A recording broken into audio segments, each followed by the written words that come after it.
rTw Wrestling. Hey everybody, here we are, NWA Bobby Mack with another Royal Rumble review. This time we're going to look at Royal Rumble number 3. That's right, number 3. What a Royal Rumble it was in Orlando, Florida. We're going to talk all about that here today on the show. I know I've been throwing these shows at you fast and furious, but I didn't realize that it's already January 14th.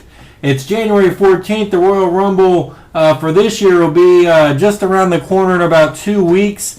And I said I was going to review every single Royal Rumble. Who knew there was 27 of them? And then I come to find out on WWE.com today that apparently there was 5 Royal Rumbles that happened not on the pay-per-view. I wasn't even aware of that. Was anybody else out there aware that there was actually 5 Royal Rumbles that never even happened on the pay-per-view? 2 of them happened in 1994. One of them happened on Raw. One happened on SmackDown.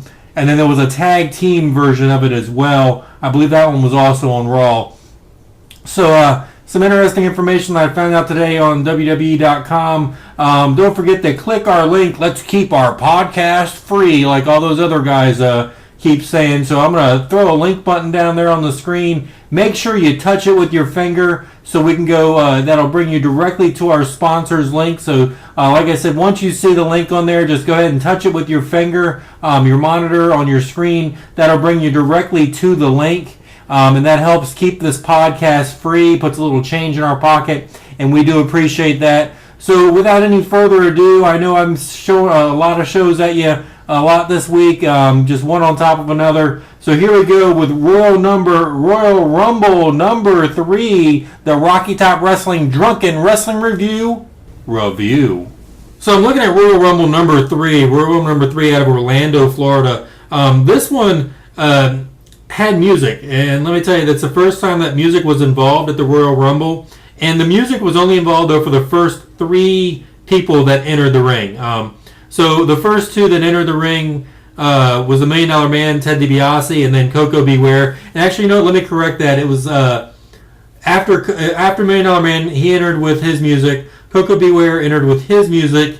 The next person entered with their music, which I want to say was Shawn Michaels, possibly. No, I'm sorry, Marty Jannetty. Marty Jannetty entered with his music as number 3. And then number 4 entered with his music, and that was the last person that had music for this Royal Rumble. Number 4 that entered was Jake the Snake Roberts. That's right, the WWE Hall of Famer, Jake the Snake. Now, backstory right there was Jake the Snake and the $1 Million Man were running a program at that time. They were bitter enemies. So $1 Million Man was in there with Coco Beware. He was able to eliminate Coco Beware first. And then the next opponent came out, which again I believe was Marty Jannetty of the Rockers. Came in. They wrestled for a few moments, and then he was thrown out. Then $1 Million Man waited for his next opponent, and that's when Jake the Snake Roberts' music hit. And then he entered the ring, and he was able to stay in there for a little bit longer of a period of time. But Jake the Snake Roberts and that music before him, Coco Beware, and $1 Million Man, they were the only music that was part of this one. Now, this Royal Rumble did change the rules a little bit, where the managers were now allowed at ringside. So just like the first ever Royal Rumble, the managers were now allowed at ringside. This one also was the first time where the heels and the faces, really the line was gone. This one had the heels going against heels as well as faces against faces. It felt more like everybody was in it to win it. Everybody was out there. There were no friends in this one that whoever was going to win was going to win. So that's a big step for back in those days for the WWF, where there were clear lines between heels and faces, and you'll see that in the first 2 Royal Rumbles. The first one really, again, no faces and no faces faced each other and no heels faced each other. The second one, the line was a little blurrier, where you might have seen some heels go against other heels primarily, and then you might see a couple faces. Very few would actually go against other faces. Of course, one being when Randy Savage eliminated Shawn Michaels. Both of them were faces at that point in time.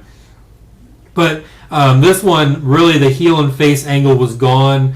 Heels were against heels. Heels were teaming with faces. Faces were teaming with heels. And everybody was out for themselves, trying to win. Now, in this one, also kind of the formula that almost went back to the first Royal Rumble, where the only tag team that were in the ring at the same time than the first Royal Rumble was the Hart Foundation. This one only had 2 tag teams that were in the ring at the exact same time. One of them being the Colossal Connection. That's Andre the Giant and Haku, who were at that point in time the tag team champions. And also the other team that were in there at the exact same time were the former tag team champions who the Colossal Connection had defeated for the titles, and that was Demolition, Axe, and Smash. This Royal Rumble, not a lot of things happened in it. It wasn't a very exciting Royal Rumble, except for the fact that Hulk Hogan and the Ultimate Warrior ended up squaring off. This Royal Rumble, just like the previous one, even though it didn't really have implications on WrestleMania, as per se, for the World Championship, the winner gets the World Championship, this was predating that rule. But one of the big things was Hulk Hogan and the Ultimate Warrior were left in the ring at the same time together, and only those two were in the ring. So they had 2 minutes to really go at it. There was a big stare-off. There was 2 shoulder tackles on each other where, neither man, they said, neither man moved. Even though the Ultimate Warrior, when he hit Hogan, did bounce back about 3 or 4 feet. So there was a big confrontation, and of course it ended with a crisscross, which is a very rare old school wrestling move where one wrestler runs at the ropes and then the other wrestler runs at the other ropes, and they continuously crisscross until somebody drops. Hulk Hogan being the first man to drop. Then Warrior jumps over him. Hogan goes for the clothesline. He misses the clothesline. Then as Warrior comes back, Warrior goes to clothesline Hogan. Hogan goes to clothesline Warrior at the exact same time. They both hit the clothesline on each other. Both so powerful to being the strongest forces in the universe. And they're both knocked down and knocked out. And they lay on the mat, both sucking air, until the next competitor comes in. And of course, that next competitor is a man that I've worked with a couple times on the indie circuit, and that was the Barbarian. So the Barbarian enters the ring, and he just pretty much has his way with Hogan Warrior, kicking them both for a while. Some other things that you might want to notice in this Royal Rumble 3, like I said, there's not a lot going on in this Royal Rumble. One thing you'll notice, though, is another setup for another WrestleMania match, as Roddy Piper and Bad News Brown, they set the seeds for their upcoming WrestleMania match. At this point in time, they never really crossed paths. Here they are crossing paths. And this leads to the famous WrestleMania match where Roddy Piper inexplicably paints himself half black. I don't really think it's ever been explained why he did it. The commentators didn't seem to know why he did it. The wrestlers that you asked a story about don't seem to know why he did it. But he's Roddy Piper, and you ask the question and he changes the answer.